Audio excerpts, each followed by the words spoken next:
Have you ever felt so alone that you started talking to your own shadow? That was me, Hal, a retired forest ranger in the snowy mountains of Adirondack, until the morning I followed strange footprints deep into the woods. They didn't belong to any bear or wolf, but to a small, white-furred creature trembling in a rusted bear trap.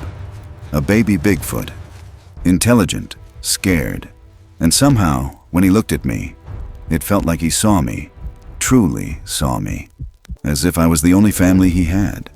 I named him Frosty. Over the days trapped in a snowstorm, he healed, and so did I. He didn't speak, but he hummed my late wife's favorite song. He reminded me what it meant to care, to protect. This is the story of how I rescued a mysterious creature, but it was he who saved my heart. If you're watching this right now, I'd love to know, where are you tuning in from? And what's your name, dear friend? Maybe this story will reach places even Frosty never could. Leave a like if it touched you, subscribe if you believe in kindness across species. And together, let's build a warm little corner of the internet for those who still believe. In Bigfoot and in love. Snow had come early this year. Not a gentle kind of snow either. The kind that covered everything like a white sheet over a forgotten town. Muffling sound, softening edges, hiding things too easily. It had fallen thick over the pines, blanketing the forest so heavily that Hal Mercer hadn't seen a single deer track in 2 days. Not that he was looking for deer. His cabin stood alone on the edge of the tree line like it had for 26 years. 3 hours from town, 2 from the nearest paved road, and half a mile from the old ranger outpost where he used to drink bad coffee and radio and weather updates. That part of his life had ended the day he buried Ruth. She died in the fall. The cancer didn't wait for winter. Now, every morning, Hal rose before the sun, the way he always had. Not because there was work to do, but because the routine had become part of his bones. He boiled water, made strong coffee in the old percolator she'd refused to replace, and sat on the front porch wrapped in flannel and silence. Just him, the wind, and the trees. This morning the air was thick with cold, so cold that his breath came out in slow gray clouds. The forest beyond the porch was still, unnaturally so. He sat in the rocker, cradling his mug between rough palms, his eyes scanning the white beyond the tree line. The first light of dawn hadn't yet broken the frost, but something about the silence was off. Not empty, just waiting. That was when he saw it. Tracks. At first he thought it might have been moose. Big, heavy, deep impressions. But as he stood up and walked slowly toward the clearing's edge, the shape took on something stranger. Human, but far too large. And not even. One foot seemed to drag behind the other, like something injured, or limping. The tracks weren't headed in from the woods. They started there in the middle of the clearing, as if someone had just dropped out of the sky, and then they stopped, dead still. No turn, no stumble, no sign of backing up. Hal crouched beside the last print, one hand bracing his knee, the other hovering above the indentation in the snow like he didn't want to disturb it. He looked out across the white. Nothing. No broken twigs, no blood, no sign of a struggle. Just a clean end, as if whatever had made those tracks had been lifted up and taken. The cold gnawed at his knuckles, but the old instinct was stirring, deep in his spine. The one that used to wake him at night when something was wrong in the woods. He'd seen things. Mountain lions dragging prey uphill, elk herds moving like ghosts through fog, fires that bloomed orange beneath black pines. But nothing like this. He went back inside, grabbed his jacket, and the knife. Not the big one he kept in the hunting drawer. The small one. The one Ruth had given him on their 10th anniversary. Thin handle, worn leather sheath. He slid it onto his belt, just in case. He followed the tracks, not with the reckless speed of someone chasing answers, but the slow, steady gait of a man who respected the woods and whatever might be watching from behind its dark curtains. Snow fell harder now, big, soft flakes that sank into the trail behind him.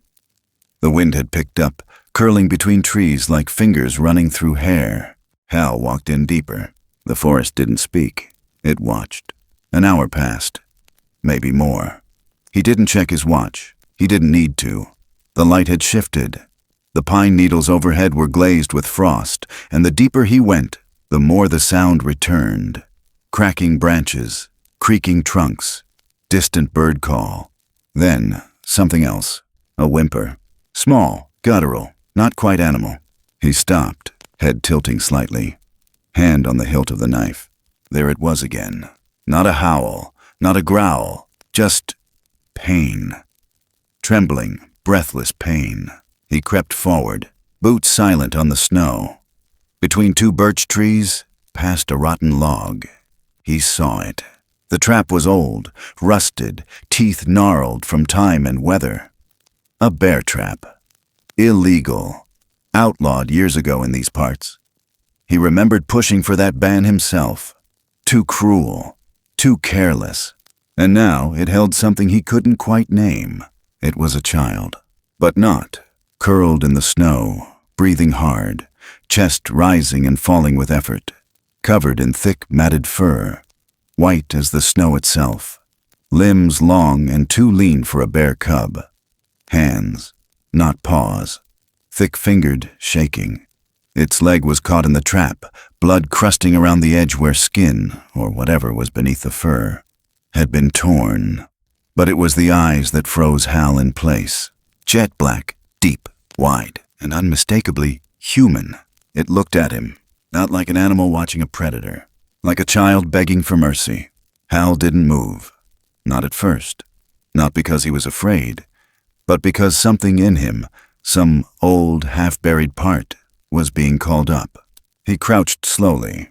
The creature shivered, shrinking back. "It's okay," Hal whispered, voice barely more than breath. "I'm not gonna hurt you." The thing whimpered.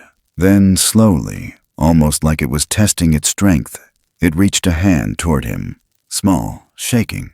It touched his chest, right over his heart, fingers curled weakly against his flannel. A signal. Hal stared. Then he moved, pulled off his gloves. His hands worked fast despite the cold, prying at the trap's rusted hinge, using a length of wood and all his weight to force it open. The metal creaked, snapped, released. The creature cried out, more from surprise than pain. Hal slipped off his coat and wrapped it around the trembling figure. It was lighter than it looked. Bones and heat. He lifted it over his shoulder, felt the warmth of its breath near his neck, and began the long walk back. Snow pelted them both. Wind sliced through the trees. He staggered once on a patch of ice, but kept moving, one foot, then the other. The child, this being, clung tightly to his collar, pressing close, like it knew. This man would not let it die. It took nearly 2 hours to return. By the time he reached the porch, he was soaked through, legs cramping, arms burning. He pushed through the door, kicked it shut behind him, and collapsed to his knees near the fire. The creature, this little ghost of the pines, was shaking violently. Hal laid it gently on the old cot by the wall, covered it with 2 blankets, and set water to boil.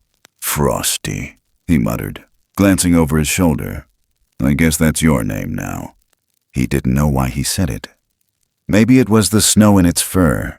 Maybe it was Ruth's old nickname for the snowman they used to build out front. Either way, it fit. Frosty. The thing didn't object, just curled tighter beneath the blanket, eyes barely open. Hal sat beside it. The wind howled outside. The fire cracked. And the boy, creature, whatever it was, stared at the door. Not at it. Past it. Its small fingers curled in the blanket. Its eyes darkened. Hal followed its gaze, but there was only wood and wind.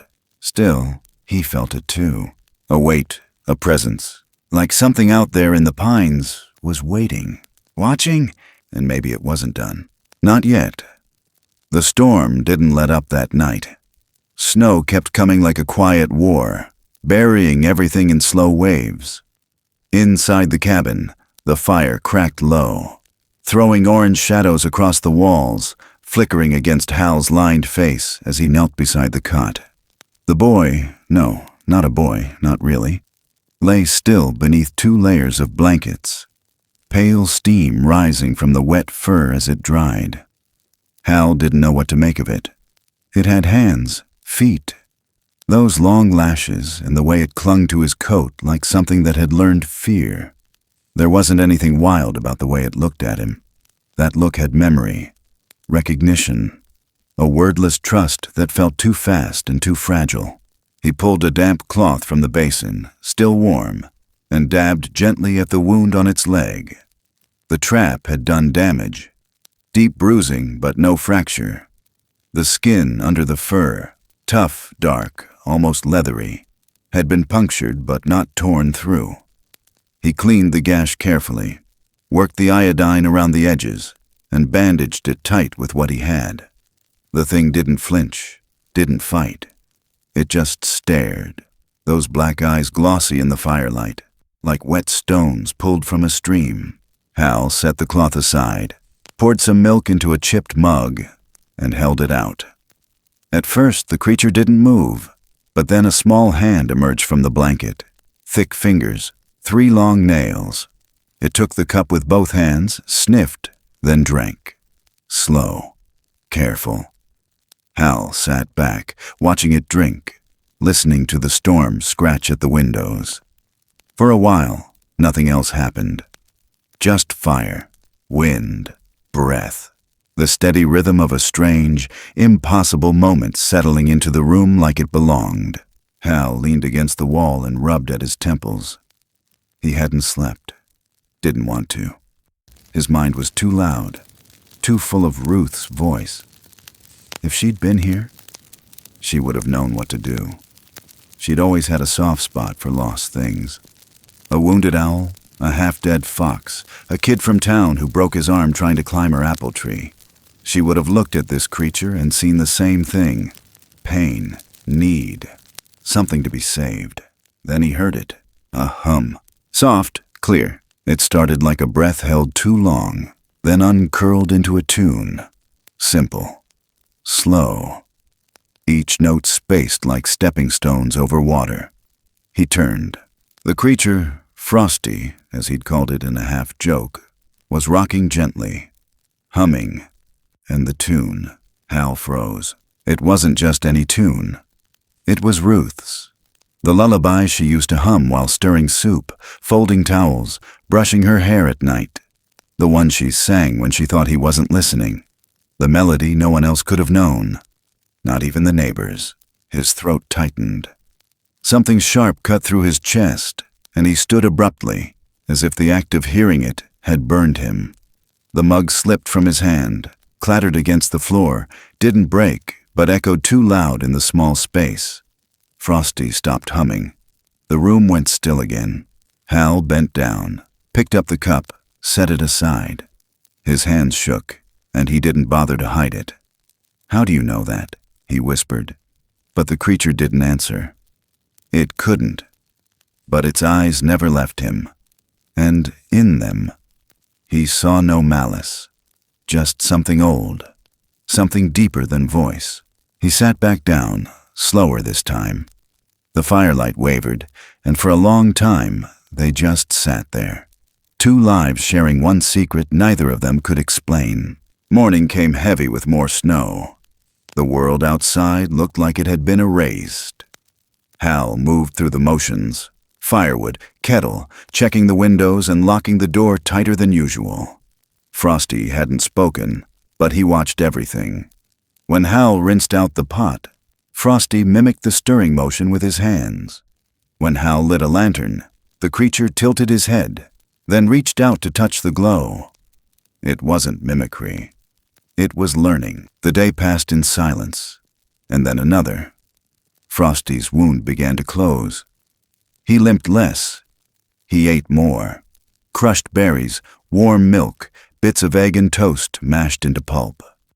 Hal found him tracing soot across the floorboards one afternoon, lines and swirls with one long finger. When he knelt down to look, he froze again. 2 figures. Not stick men, not random shapes. They were tall, broader than Frosty. Arms stretched wide, palms facing out. One of them had its arms reaching toward a smaller figure between them. A child. Hal didn't speak. He just looked at Frosty, who met his gaze like he already knew the question. That night the wind dropped low. The fire dimmed, and Hal sat in his chair, half asleep. Frosty had curled up again near the cot, breathing soft and steady. And that was when headlights cut across the window. 2 beams. Slow, creeping, then a knock. Hal's shoulders stiffened. He moved toward the door, hand instinctively grazing the knife on his belt. "Mr. Mercer?" a woman's voice called. Muffled, hesitant. "It's Maggie, from down the ridge." Hal opened the door a few inches. Cold poured in. Maggie Rowan stood bundled in a thick brown coat, her gloved hands gripping a flashlight. She was in her early 50s, widow for 5 years, lived about 2 miles south, closer to town. Kind, but private. The kind of neighbor you saw twice a year, usually around mail mix-ups or lost dogs. "Evening, Maggie," Hal said carefully. "You okay?" She looked behind him. "I saw smoke. Thought you might need help with firewood." Hal knew it was a lie. He stepped out onto the porch, closing the door behind him. "What did you see?" She hesitated. "I saw tracks. Big ones, near your cabin." Her voice dropped. "I thought you were in danger." "I'm fine." "There's something in the woods, Hal. I heard noises last night, and earlier I thought I saw something watching me from the trees. Not a bear. Not a man either." Hal said nothing. "Is it here?" she whispered. He didn't answer. Her eyes widened just slightly, and she took a step back. "Hal, whatever you're doing, you need to be careful." Then she turned and walked fast toward her truck. The door slammed. The headlights vanished into the trees. Inside the cabin, Frosty was standing. Not scared. Calm, like he'd seen this before. Hal locked the door, checked the windows again. That night, Frosty didn't sleep. He stood by the front door, motionless for hours, just staring out into the trees. His posture was tense, but not afraid. More like waiting, expecting. By morning, the sky had turned the color of old steel. A storm building. Hal woke to the sound of metal creaking, the wind dragging something across the side of the cabin. He went out, boots crunching into the snow, and he saw them. Boot prints. Not his, not Maggie's. Too wide, too long, human, but heavier, circling the cabin. Watching, he scanned the trees but saw nothing. Just the cold biting at his face and the quiet that made your ears ring. Inside, Frosty had drawn again, this time on the window pane, where condensation had fogged the glass. A circle, 2 dots inside it, then a slash through the middle. Hal stared. The air felt charged. That night, while the wind howled again and the fire fell low, Hal dozed off in the rocker, just for a moment. He woke to silence. No wind, no fire crack. Just the door, open. The cold bit in fast.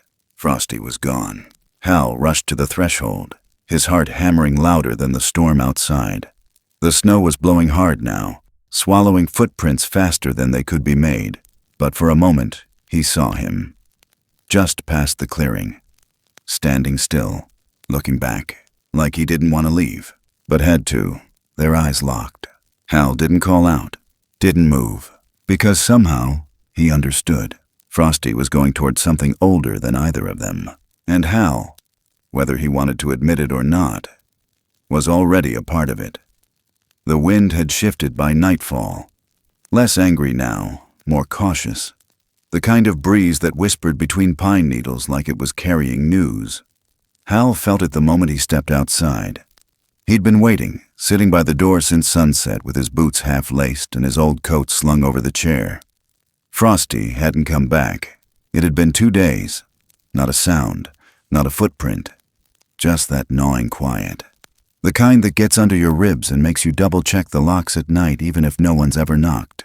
He scanned the tree line, the moon rising slow and pale behind the ridge. The snow glowed faintly where it hadn't crusted over, and stars hung low tonight, closer than they had in weeks, like they'd drifted down to eavesdrop. The kind of sky Ruth used to love.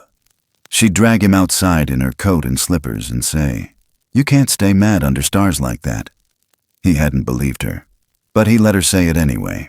He turned to go back in when he heard a crunch. Not a branch snapping, not a squirrel leaping. This was careful.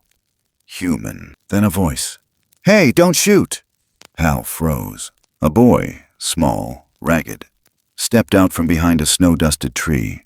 Skinny, no hat, cheeks red from windburn, maybe 10 years old.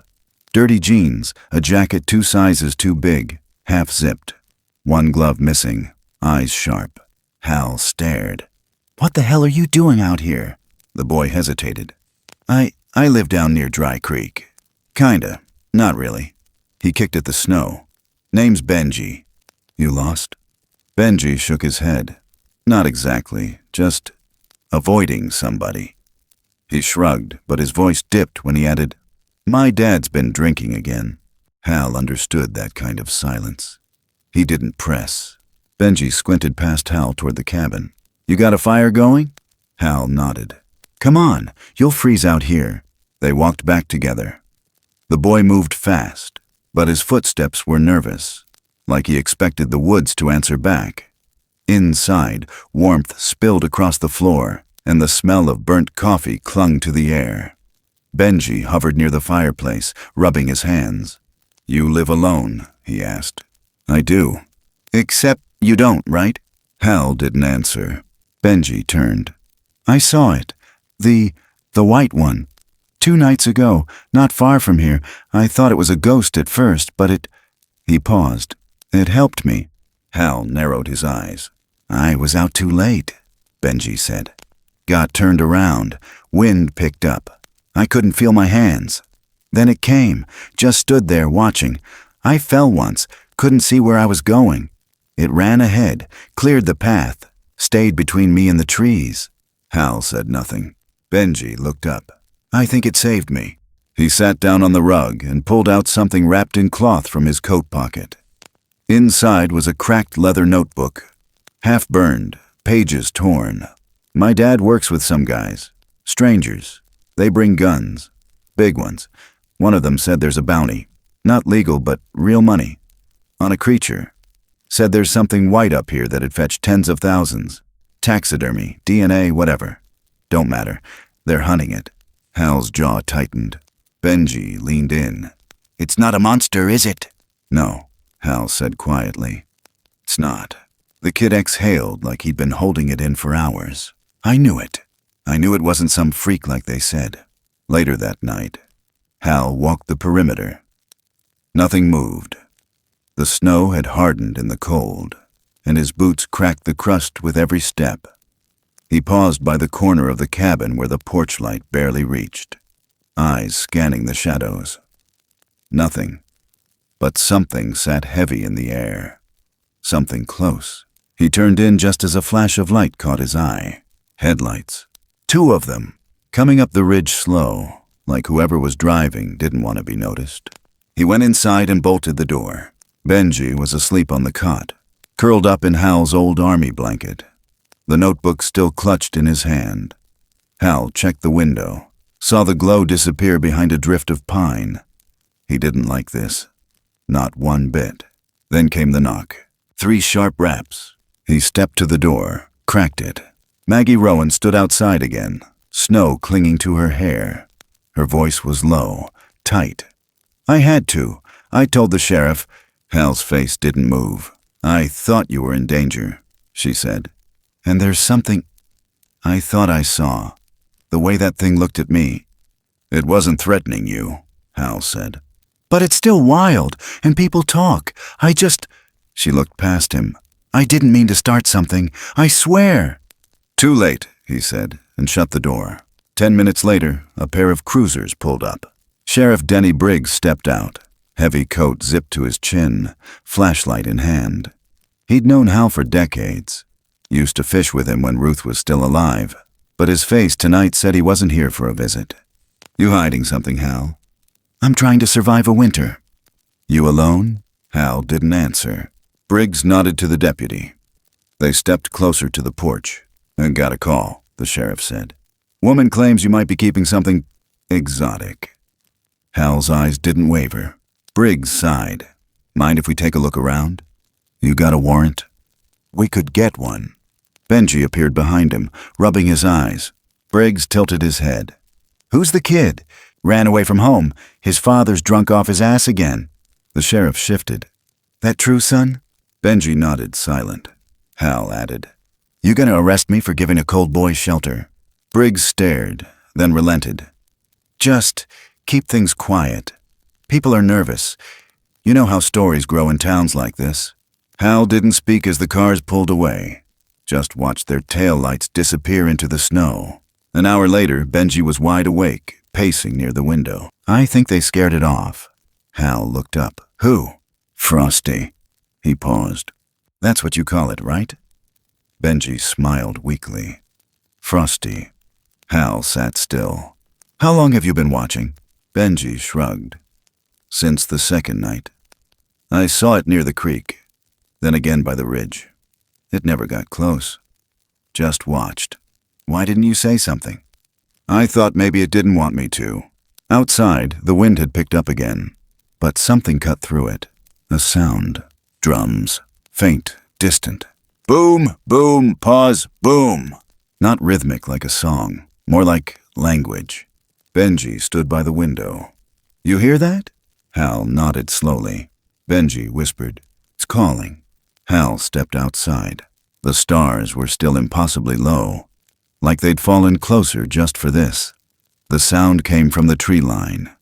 Deep, resonant, like hollow logs struck by careful hands. It didn't belong in any language Hal knew, but it meant something, the way the ground seemed to pulse, the way the trees leaned ever so slightly, the way the boy beside him whispered, "They're not just looking for him, they're summoning him." Hal didn't answer, because deep in his chest he felt it too. Not fear, recognition. The kind that makes you realize the world is bigger than you thought, and wilder than it seems. And maybe, just maybe, it's been watching all along. Then, from the corner of his eye, just beyond the first line of trees, he saw it. Not Frosty. Something larger, something white, moving slow and watching them back. By the time the snow melted into a gauzy spring mist, the woods had changed. Not in the way the seasons softened them. This was different. There was a heaviness in the soil, a tension in the air. Birds still sang, but they paused longer between notes. Squirrels darted low, as if something higher up had begun watching again. Hal noticed it first in the way his own boots left no echo on the trail anymore. Everything was listening. Everything was bracing. He stood on his porch that morning with a mug of lukewarm coffee in his hand, scanning the tree line the way a man checks an old wound, more by habit than hope. The snow had receded into stubborn patches, the ground soaked and spongy beneath the thaw. He hadn't seen Frosty in over a week, but the boy had left signs. A smoothed stone stacked carefully on the porch rail. A drawing made from ash and pine resin smeared across the back of a rusted shovel. Two figures, tall and pale, standing beneath a crescent moon. Arms raised not in fear, but in recognition. Benji had taken to sleeping in the loft now. The boy still flinched in his dreams, but he laughed more when he was awake, especially when talking about Frosty. Said he reminded him of the mutt they used to have, the one his dad gave away when things got bad. He said Frosty looked like he'd been carved out of a snowdrift and given just enough fire to feel lonely. That stuck with Hal more than he admitted. But that morning, something was different. There was a truck, parked a few hundred yards off, near the trail that looped around the back ridge. Not a local truck, not a Forest Service vehicle either. Matte green paint, oversized tires, Rax bolted to the bed. Hal stepped off the porch, coffee forgotten. He moved slow, not because he was scared, but because that old knot in his gut, the one he used to trust when weather turned or animals scattered, had started to tighten again. The man by the truck was tall, with a hunter's stillness about him. Lean frame, jaw like a blade, eyes the color of oil-stained creek water. He wore a jacket patched with camouflage netting, but there was no military badge. Just a metal pendant around his neck, shaped like a bullet casing. He looked like someone who'd been in places where silence came at a cost. The kind who didn't wait for permission. "Morning," Hal said evenly. The man didn't look up. He was crouched near a tree, fingering something in the moss. When he finally stood, he held it up without a word. A tuft of fur. White. Thick. Familiar. "Yours?" the man asked, voice flat as gravel. "Nope," Hal replied, eyes locked. "You seen what left it?" "Can't say I have." "Shame," the man said, slipping the fur into a small zip bag and tucking it into a vest pocket. "Name's Rex Dougherty." Hal said nothing. Rex gestured toward the woods. "I've been tracking something. Not a bear, not a wolf. Something smarter, something older. I don't allow traps near this property." "I don't use steel jaws anymore. Too messy, too obvious." Hal narrowed his eyes. "You hunting for sport?" Rex smiled, but it didn't reach his eyes. "No one hunts for sport anymore. It's always business or survival." He turned and walked back to his truck, but paused before climbing in. "If you see anything strange, you let me know. Could be worth your while." The engine growled to life, and the truck vanished into the fog like it had never been there. That night, Benji found something just past the creek bend. A metal tag caked in mud. Rust had chewed at the corners, but the logo still held. A stylized pine tree with an eagle circling above it. Hal stared at it a long time. It wasn't just a logo. It was a brand, from a place he hadn't thought about in years. A research outpost tucked high in the mountains. Abandoned after a fire gutted most of it in '93. Official cause was electrical, but Hal remembered the way they used to bring in shipments without permits. He remembered the quiet arguments with officials, the way his questions were dodged. He remembered the eyes of the biologist in charge. Calm. Too calm. He'd never liked it. He turned the tag over. Scratched in the back, barely legible through the rust, was a number. 612X. He didn't sleep much that night. Maggie showed up the next morning. No pretense this time. No excuse about firewood or borrowed salt. She stood on the edge of the clearing, arms crossed, eyes wide. She looked like she hadn't slept either. "I need to tell you something," she said. Hal waited. "I was walking near the ridge trail last night, just to clear my head, and I saw someone. I think it was a man, but too big, too quiet. He was just standing there watching my house. Didn't move, didn't speak, just stood there." Hal felt his pulse tick. "I know I caused trouble," Maggie continued, voice shaking. "But I think someone else is out there now. Something worse." Before he could answer, a sound cracked through the trees. Sharp, metallic. The distinct snap of a trap springing shut. Hal ran. He didn't wait for boots or a coat. He moved through brush and mud and broken branches until his lungs burned. Benji ran behind him, slipping once but keeping pace. They reached the clearing by the ridge. But there was no animal, just blood. A wide patch smeared across the earth, still steaming in the cold. Tufts of white fur scattered like dandelion seeds.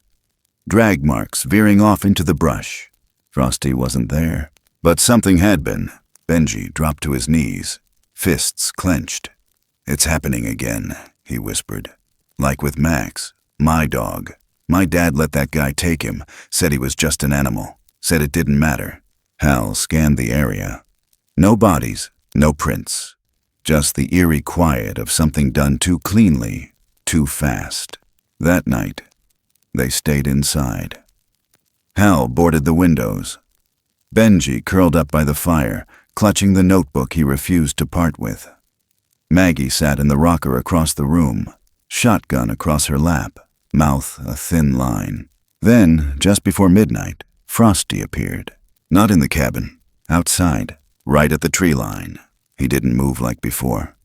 He stumbled, limped, his fur matted with dirt and blood. His right hand clutched something to his chest, a small piece of cloth.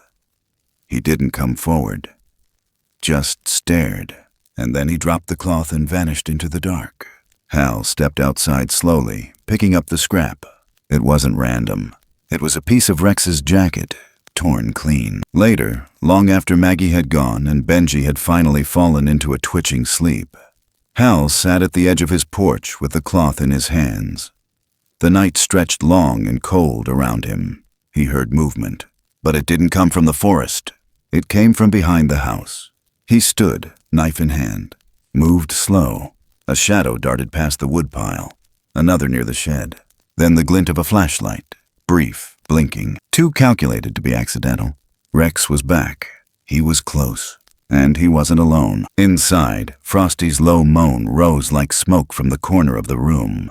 Not from fear, from memory. Pain. Somewhere deep inside the woods, something had changed. The line had been crossed. And now, the watchers weren't just watching. They were circling. The first heat of summer came shyly to the mountains. The trees wore their green like a fresh coat of paint. And Echo Lake, hidden deep past a ridge few dared to cross, shimmered like glass with no wind to break its skin. The snow had retreated to the high ledges, clinging stubbornly to north faces and shaded crevices. But down here the ground breathed easier. The forest had softened its silence. Not completely, just enough to let birds speak again, to let frogs hum in the low moss. But Hal felt it. The caution hadn't left. It had only shifted form. Frosty had returned the night before, limping still, but stronger. He hadn't made a sound when he stepped into the clearing behind Hal's cabin. Just stood there, face streaked with ash, eyes darker than usual, pointing north with a quiet urgency. No words, no gesture beyond that outstretched hand and the slight twitch in his fingers, like even the muscles of his body remembered where to go. And Hal had followed. Because at this point, there was no pretending anymore, no calling this a dream or a delusion. What he'd seen couldn't be denied. What he'd felt, that was even harder to ignore. Benji had insisted on coming. The boy was all elbows and stubborn courage, his jaw clenched in that way kids do when they're still afraid, but won't let it show. Maggie had tried to stop him, standing on the porch with her arms crossed, but the moment she met Frosty's eyes again, real eyes, not those she remembered in fear, she simply nodded and handed Hal a thermos. Frosty led them through terrain. Hal hadn't walked in years, not because it was far, just forgotten. Paths grown over, trees that looked familiar but weren't where they used to be. The world had shifted while no one was looking. They hiked in silence, weaving between boulders and over deadfall. And when they finally crested a ledge just past noon, the lake came into view like something out of another world. Still, wide, untouched. Echo Lake lay cradled between cliffs, ringed by pines and birches that leaned inward like guardians. Sunlight spilled across the surface in slow waves, broken only by a single stone that jutted near the middle, like a finger pointing skyward. Frosty stopped at the edge of the water. He didn't wade in. He knelt, pressed a palm flat to the soil, then brought one finger to his lips. A gesture so human, it almost startled Hal. Then he pointed to the water. Benji stepped forward, squinting. "Are we listening for something?" And then they heard it. Low at first, deep, a sound that didn't come from the surface, but beneath it. It wasn't gurgling, not bubbles, not fish. It was a voice, a tone. Long, haunting notes that rose and fell like wind trapped in a canyon. Not language, not in the way humans spoke, but full of shape and sadness. It was a song that felt like it had always been there, just beneath the waterline, waiting to be heard. Hal swallowed hard. Frosty had dropped his head forward, eyes closed. Benji barely breathed. The sound grew, layered itself. One voice becoming two, then three, then one again. It echoed off the cliffs, bounced along the trees, touched skin and bone in ways words never could, and then it stopped, like someone had exhaled beneath the lake and sealed it shut. The silence that followed wasn't empty. It was full of meaning. Frosty opened his eyes, turned to Hal, and touched his own chest, then pointed to the far side of the lake. They moved without speaking. Halfway around the shoreline, they came across a tree unlike the others. Tall, weathered. Its bark was etched, not carved with tools, but grooved and smoothed by hand. A story, laid out like rings in a log. Hal stepped closer, brushing moss away. Figures, dozens of them. Some with arms raised, some gathered around a central fire. Not primitive, not wild. Symbols, shapes of reverence and ritual. And above them, at the very top, a figure alone. Arms cradling something small. A child? Benji reached out and touched the base. "This is a memorial," he said quietly. Hal nodded, though the word didn't feel big enough. It was more than memory. It was proof. Proof of culture, of love, of a people who had lived quietly while the world spun too loud to notice. Frosty placed his hand over one particular carving. A pair of figures side by side, one larger, one smaller. The smaller had a line connecting its hand to the chest of the larger.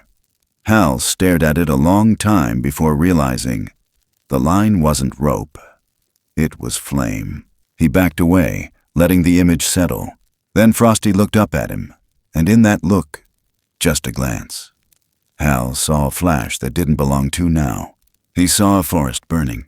He saw eyes, white with smoke, watching from behind fallen logs.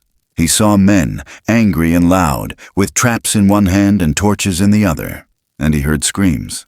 Not animal, not human, both. The flash vanished, but Hal staggered, blinking hard. Frosty was staring, motionless.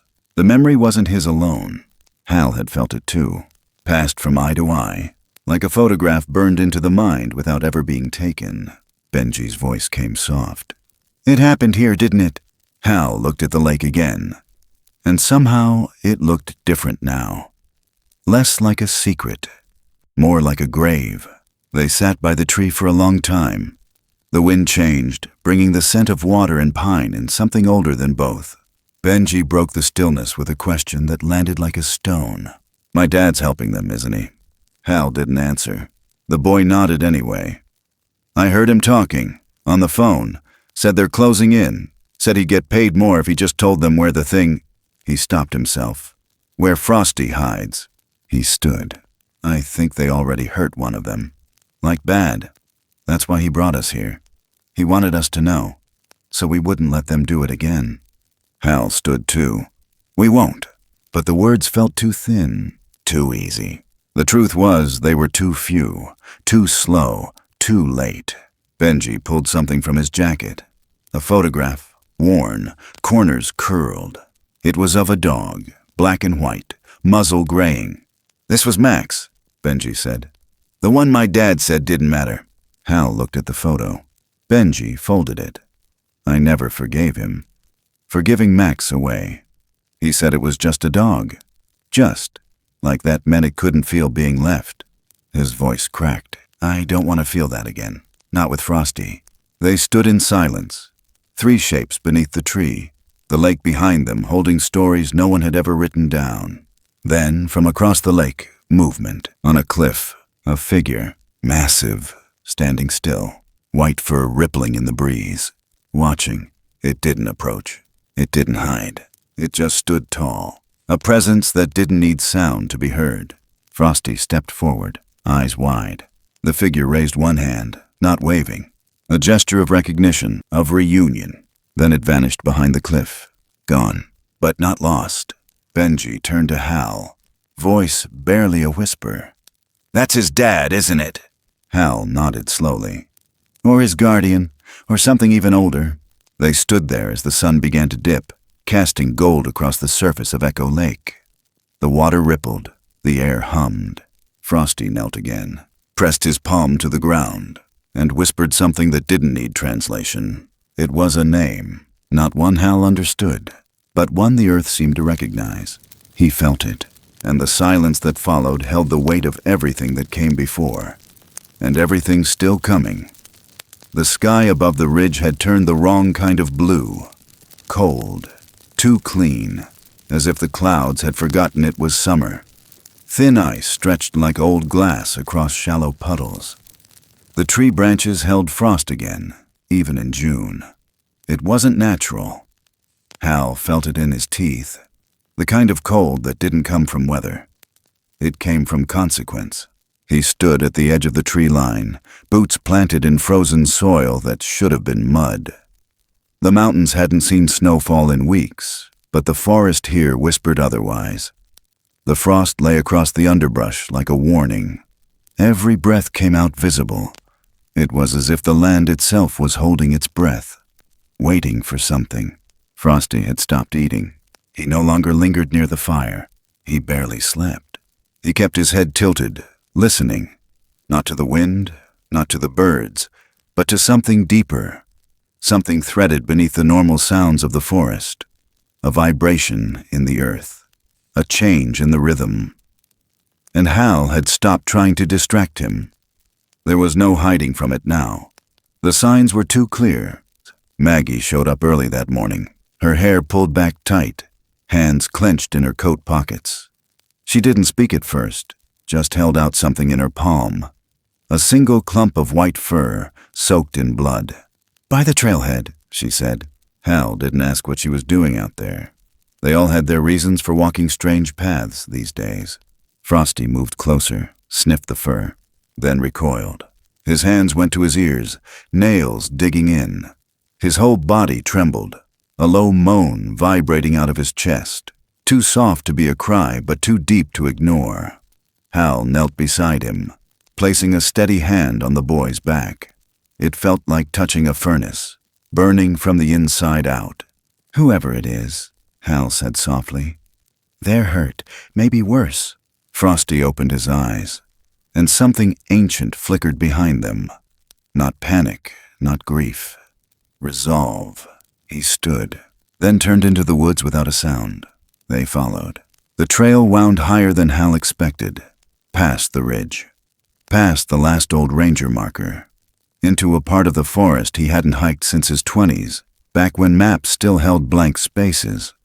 The snow thickened with every step, crunching underfoot like winter had bled through the seams of summer. Then they found it, a trap, but not like the others.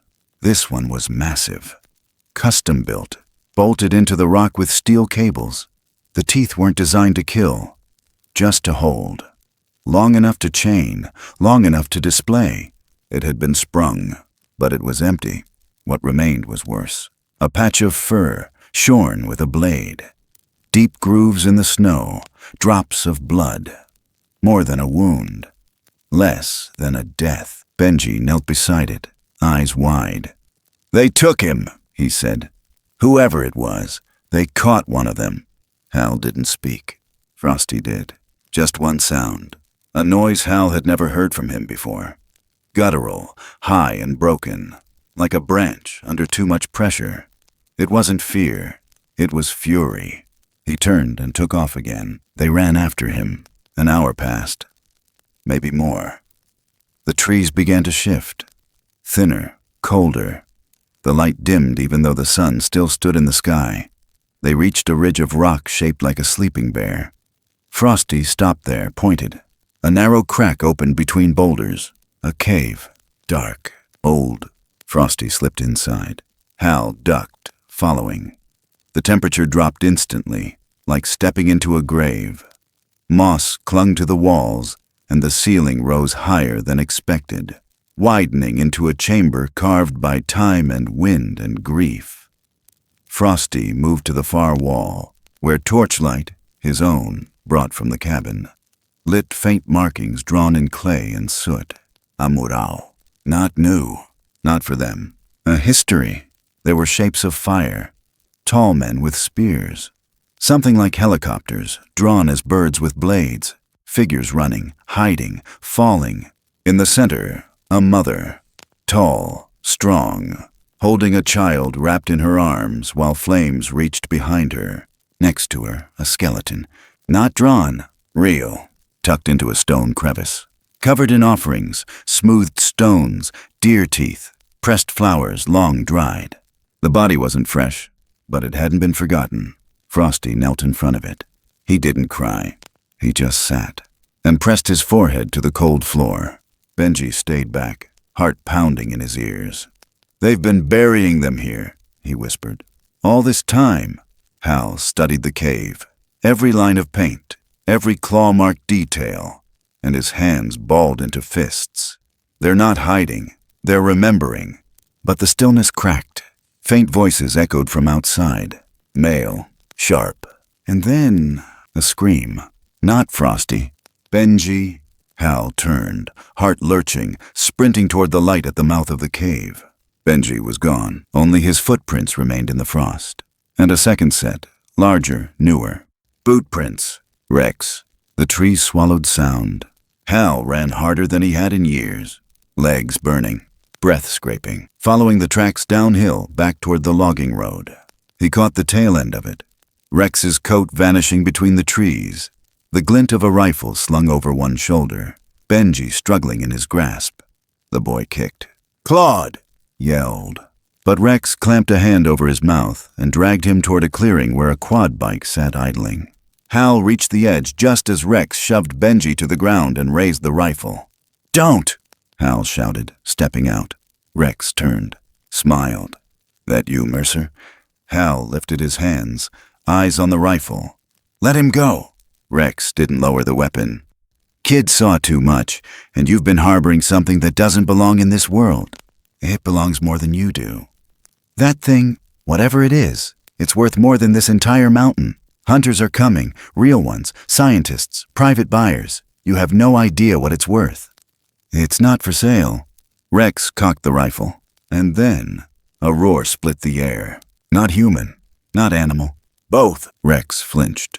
Benji scrambled away. Something white crashed through the treetops, fast, silent, until the last second. Frosty. He hit Rex hard, shoulder first, sending the man sprawling. The rifle fired. Once. A burst into the air. Then Frosty was on top of him, growling low and ragged. Hands balled into fists, but not striking. Just shaking. Benji grabbed the rifle and tossed it into the creek. Hal ran to him, checked him, held his face in his hands. "You okay?" The boy nodded, lips split, eyes dazed. "He found me." Frosty stood over Rex, panting. Blood matted one side of his arm, but he didn't move to kill. He just stood there and watched Rex, silent, judging, choosing. Rex didn't beg, didn't fight. He just looked up into that face and knew he wasn't the predator anymore. Frosty turned away, walked back into the trees. Hal helped Benji to his feet. The clearing lay quiet again, but not clean, not whole. The snow began to fall again, faint, too early, and from somewhere far off, a second roar answered the first. Not angry, not warning, calling. Autumn fell hard across the valley. Leaves blew like fire down the ravines, sweeping across logging roads and forgotten trails, piling up against old fence posts and the bones of cabins long given back to the woods. The mountains wore gold and rust, their ridges bleeding color into the early morning mist. The air tasted like smoke and change. Hal stood on the back porch with a blanket thrown over his shoulders, rifle leaning against the rail. Not for use, just for comfort, habit, defense, if it ever came to that. His eyes drifted to the tree line. Not searching, just waiting. He'd been doing a lot of that lately. Waiting for the wind to carry something other than fear. Waiting for a sign that the forest was still what it used to be. But it wasn't. Not after the blood in the snow. Not after Rex. Frosty hadn't spoken a sound since that night. He paced, slow and careful, watching the woods like they were whispering things only he could hear. And maybe they were. His body had grown leaner, stronger, less childlike. He moved with purpose now. no longer stumbling over roots or ducking when birds startled overhead. He was becoming something else, or maybe just returning to what he was always meant to be. Benji sat cross-legged near the fire pit, sharpening a stick with the same knife Hal had used to carve trout from pine bark decades ago. The boy had changed too, less fidgety. His face carried something older now. Still soft, still hopeful, but steadier, like he understood what it meant to stand in between two worlds. That afternoon, the light shifted suddenly. Not a storm, not shadow, just presence. Frosty stopped in his tracks. He lifted his head, eyes locked on the ridgeline. And then he ran. Benji scrambled to his feet. "What is it?" Hal grabbed his coat and followed. No questions left to ask. They cut through the thicket west of the cabin, the kind that stayed dark even in high noon, where pine needles muffled every footfall and wind barely touched the floor. They passed the glade where Hal first found those strange footprints in the snow months ago, the ones that stopped mid-stride like something had vanished. They passed the old fire ring where Benji once saw two eyes reflecting back at him from the dark. Every memory along the path bloomed again in the space of seconds. Then they broke into open ground and stopped. The clearing below them, broad, circular, ringed with cedar and alder, was not empty. Two figures stood near its center, massive, silent. Their fur was white like hoarfrost, thick, impossibly soft under the golden October sun. Their shoulders sloped like glaciers, arms long enough to touch the ground, legs thick as tree trunks, and faces. Not monsters, not myths, something human, but ancient. One of them turned toward Frosty as he approached, and the sound that broke from its chest was not a cry. It was grief, raw and low, like a cello straining beneath too much weight. Frosty collapsed to his knees. The taller figure, male, perhaps, or just broader, crossed the clearing in a few slow strides and dropped to his haunches, massive hands cupping Frosty's face like it was made of sunlight. He pressed his forehead to the child's, both of them trembling. Benji stepped closer, whispering, "That's his father." Hal said nothing. The second figure, shorter, quieter, stood back. Her hand rested over her own chest, watching, but not passive, not afraid. Benji was already crying. Then the shot rang out, sharp, cracking the air in half. The giants turned fast. Frosty dropped to the ground. Blood spattered the leaves beside him, just to graze. But it was enough. Hal spun around, eyes sweeping the tree line. Another shot, closer. A third figure stepped from the woods. Not Rex, another hunter. Younger, meaner, camouflage hoodie, eyes cold. He raised the barrel again. "Don't move!" Hal shouted. The hunter didn't listen, but he didn't get to fire either. The larger giant surged forward, a blur of fur and fury, covering the distance in seconds. He didn't strike, didn't maul. He just roared, a sound so deep it vibrated in Hal's ribs, and snatched the rifle from the man's hands like plucking a weed. Then he crushed it. Metal groaned and split in his fist. The hunter fell backward, scrambling, mouth open in silent terror. The giant stepped back, didn't finish him, just turned, and returned to Frosty's side. He knelt, gently lifting the child's arm, checking the wound. His eyes, clear, amber like forest fire, flicked up to Hal, and held. No hatred, no demand, just the kind of question a father asks without speaking. Hal stepped forward. "I'll help." He dropped beside them, tearing strips from his flannel, wrapping the cut with practiced hands. Frosty didn't flinch.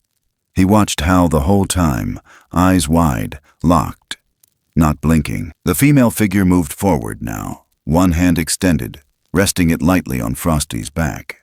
Then she looked at Hal, and what passed between them wasn't language. It was acknowledgement, respect, a thank you that didn't need syllables. Behind them, Maggie had arrived.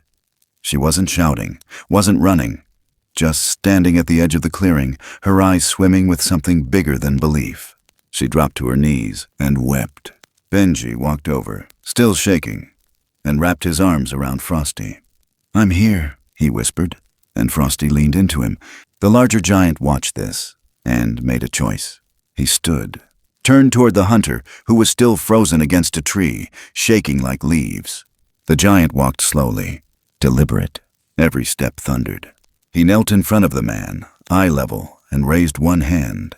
Not a fist, an open palm. Then slowly, deliberately, he placed it over the man's chest, just for a breath, and stepped away. The hunter collapsed to the ground, gasping. Hal stepped beside the giant. "Why?" he asked under his breath.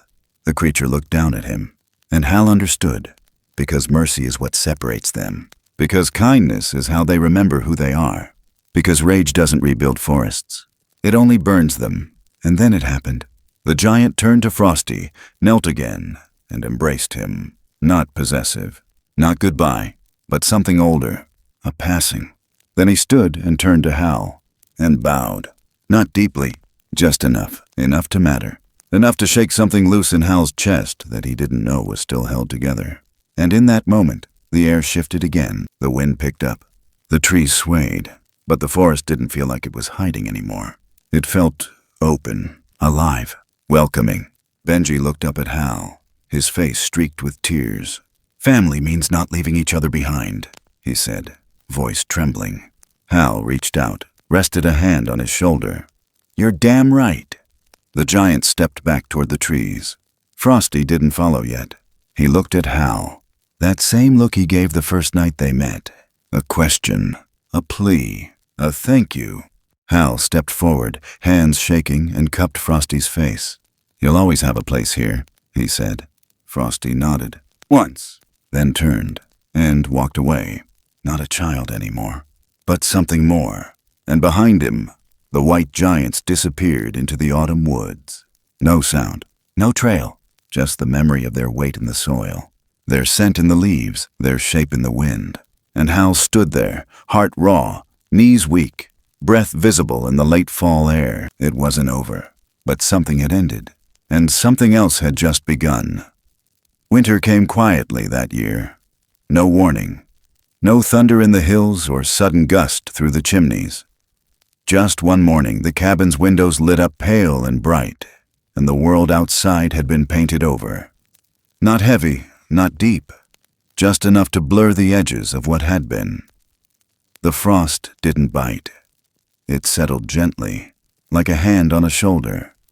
And for the first time in a long time, the snow didn't feel like loss. It felt like return. Hal stood at the edge of the porch, boots planted in silence, watching the flakes drift past the tips of the pines. He didn't move, didn't speak. Just let the stillness rest inside his chest a little longer. Behind him, the door creaked open. Benji stepped out, wrapped in 2 coats and carrying a tin cup of coffee too hot for his small hands. He passed it to Hal wordlessly. They stood there together, shoulder to shoulder, the boy barely reaching his ribs, both watching the same stretch of white trees, as if something might emerge if they looked long enough. Nothing did, but that was okay. Frosty hadn't been back since that day in the clearing. No tracks, no shadows, no sounds between trees that didn't belong to birds or wind. But Hal knew better than to believe in absence. Some things stayed even when you couldn't see them.